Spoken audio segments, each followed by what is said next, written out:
ధర్మశాస్త్రం అంతా ఒక్క మాటలో అన్నాడు. గలతీ 5:14 ధర్మశాస్త్రం అంతా ఒక్క మాటలో పరిపూర్ణమై ఉన్నది. ఏంటయ్యా అంటే నిన్ను వలె నీ పొరుగు వాడిని ప్రేమించుకొని ఒక్క మాట ధర్మశాస్త్రం అంతా కొన్ని పరిపూర్ణమైనది. బైబిల్ అంతా చెప్పిన ఒకే మాట, నిన్ను వలె నీ పొరుగు వాడిని ప్రేమించు, అంతే తప్ప నేను పైన కూర్చుంటా నాకు కింద మీరు ముగ్గురు ఏం చేయాలంటే నేను పైన కూర్చుంటాను మీరు అందరూ నాకు సేవ చేస్తూ ఉండాలి అలా చెప్పలేదండి.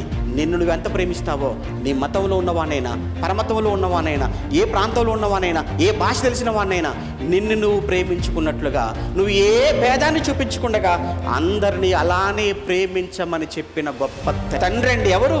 బైబిల్లో ఉన్న దేవుడండి. నాకు ఈయన కావాలండి, అందుకేనండి ఇక్కడికి వచ్చాను, నేను అందుకోసం వచ్చాను ఇక్కడికి. ఎంతకంటే గొప్పగా ఇంకేముంది చెప్పు?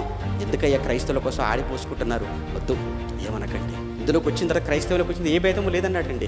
గలతీ పత్రిక 3:28 ప్రకారంగా ఇందులో యూదుడని, గ్రీసు దేశస్థుడని, దాసుడని, స్వతంత్రుడని, స్త్రీ అని, పురుషుడని ఏ భేదము లేదు.